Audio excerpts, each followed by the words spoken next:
कि वो सिर्फ और सिर्फ अमित शाह जी के इशारे पर वो लूटमार करने, हमें डराने या हमें मार देने के लिए आए थे। कानून की मदद से हम ये सारे पुलिस ऑफिसर्स जेल जाएंगे और इनके पीछे जो इनके तार हिला रहे हैं या तार चला रहे हैं वो होम मिनिस्टर साहब भी जेल जाएंगे। ये भारत के संविधान में ताकत है।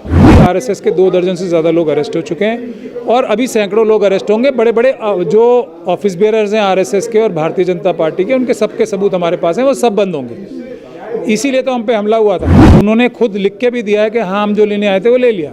ये लिखित में भी दिया है, कोर्ट में भी दिया है।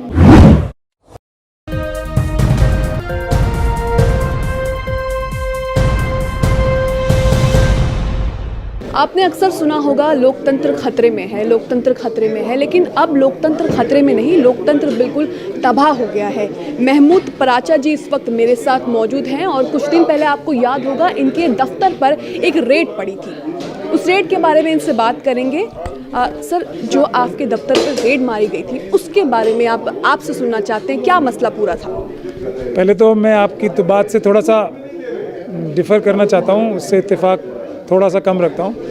लोकतंत्र ख़त्म करने की कोशिश हो रही है और वो मनुवादी कर रहे हैं, मगर हम ऐसा नहीं होने देंगे। हम अम्बेडकरवादी हैं। जो मेरे दफ्तर पे भी हमला हुआ वो जस्टिस, न्याय के ऊपर हमला है, क्योंकि वकील जो होते हैं वो आम आदमी की आवाज़ होते हैं। जो न्याय उन्हें सिस्टम से नहीं मिलता, जो पुलिस ज़्यादती करती है या सरकारी तंत्र ज़्यादती करता है या कोई गुंडा मवाली उनके साथ ज़्यादती करता है, तो उसके लिए न्याय मांगने वो अदालतों में जाते हैं और अदालतों में जो उनका ज़बान होती है वो वकील होती है। तो अगर वकीलों के ऊपर हमला है तो ये न्याय के ऊपर और न्याय प्रणाली के ऊपर हमला है। तो मेरे ऊपर जो रेड हुई उसका मकसद सिर्फ यही था कि जो सबूत कमज़ोर लोगों के, गरीब लोगों के और जो बहुत सारे सीनियर आईएएस ऑफिसर्स थे, जैसे उसमें संजीव चतुर्वेदी, जिन्होंने सरकार के खिलाफ उनके भ्रष्टाचार को उजागर करने के लिए बहुत सारे सबूत जुटा रखे हैं और उसके सबूत सारे हमारे पास रखे हुए थे, वो छीनने आए थे वो। और दूसरी चीज़, हमें धमकाने आए थे या हमें मारने आए थे, और कोई मकसद नहीं था। लेकिन हम अम्बेडकरवादी हैं, ना हम डरेंगे,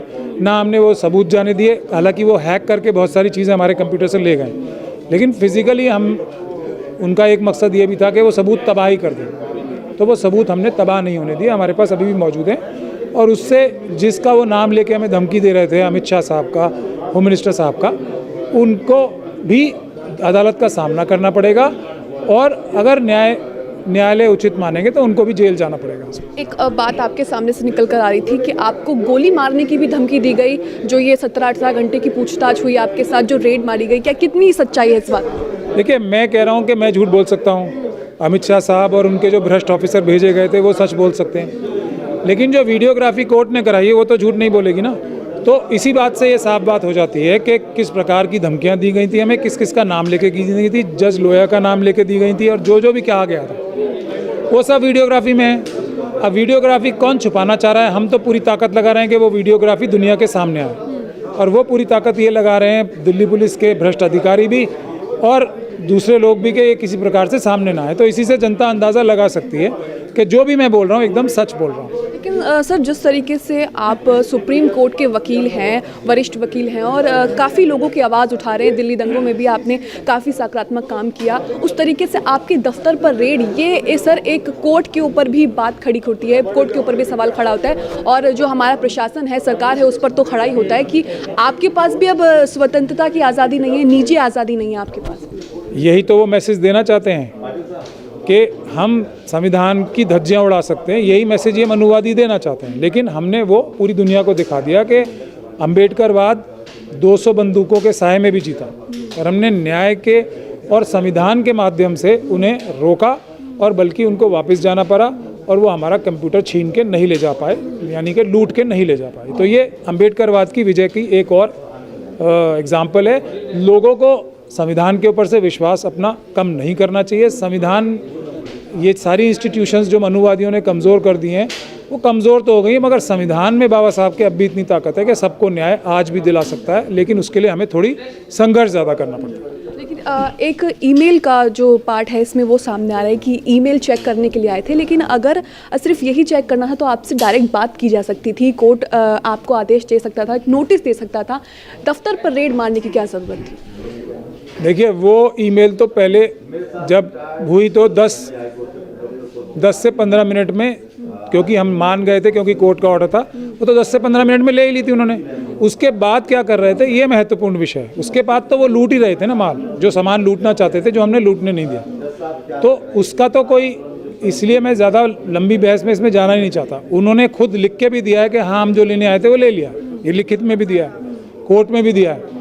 तो फिर वो बाकी जो 15 घंटे उन्होंने काम किया, वो क्या किया, वो आप जनता और दुनिया समझ सकती है कि वो सिर्फ और सिर्फ अमित शाह जी के इशारे पर वो लूटमार करने, हमें डराने या हमें मार देने के लिए आए थे।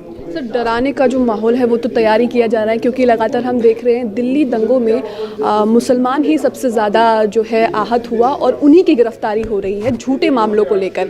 और आप जैसे वकील जो सामने आ रहे हैं उनकी मदद करने के लिए अब सरकार उनको निशाना साध रही है, भले ही उनको छोड़कर। देखिए,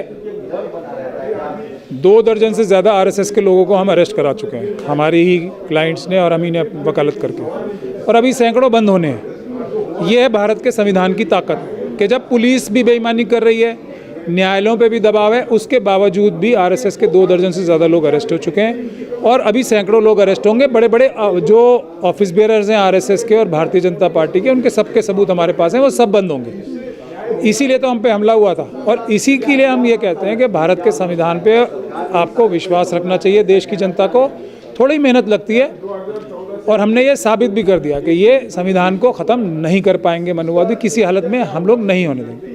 जिस तरीके से दिल्ली दंगों की बात करें तो कपिल मिश्रा और प्रवेश वर्मा और अनुराग ठाकुर केंद्रीय मंत्री हैं, उन पर कोई कार्रवाई होती नहीं दिखी। उमर खालिद जैसे लोगों को तुरंत गिरफ्तार कर लिया जाता है और उन पर यूएपीए लगा दिया जाता है। क्या कहना चाहेंगे इस पर? देखिए, सरकारी भ्रष्ट तंत्र ने, मनुवादी तंत्र ने बेगुनाहों को तो बंद कर दिया, लेकिन अब बाबा साहब का जो संविधान है और जो उसके तहत बना हुआ कानून है, वो गुनहगारों को बंद कराएगा। उसी के लिए हम कार्य कर रहे हैं और हम अम्बेडकरवादी उनको बंद कराएंगे। एक भी जो नाम ले रही हैं आप, चाहे ये कपिल मिश्रा जो, रागिनी तिवारी हों, अनुराग ठाकुर हों या दूसरे लोग हों, ये कोई भी जेल से बाहर नहीं रह पाएगा। ये बाबा साहब के संविधान की ताकत है। सर, इस पे आगे की कार्रवाई क्या होगी? आपके दफ्तर पे जो रेड पड़ी है, इसकी आगे की कार्रवाई क्या होगी? कैसे प्रशासन को आप घेरेंगे? इसमें मैं आपको ये बता रहा हूँ कि कानून की मदद से हम ये सारे पुलिस ऑफिसर्स जेल जाएंगे और इनके पीछे जो इनके तार हिला रहे हैं या तार चला रहे हैं, वो होम मिनिस्टर साहब भी जेल जाएंगे। ये भारत के संविधान में ताकत है,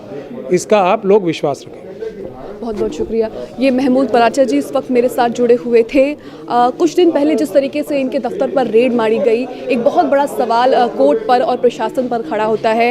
इनसे बात करी तो उन्होंने ये भी बताया कि जान से मारने की धमकी भी दी गई और बार बार अमित शाह को हाईलाइट किया गया कि अमित शाह से आप पंगा मत लीजिए, देश के गृह मंत्री, आपको भारी पड़ेगा। न्यूज़ मैक्स के लिए कैमरामैन फैज हुसैन के साथ मनगुल। सभी अहम खबरों के लिए न्यूज़ MX को सब्सक्राइब करें, साथ ही बेल आइकॉन को जरूर दबाएं। लाइक, शेयर, कमेंट करना ना भूलें।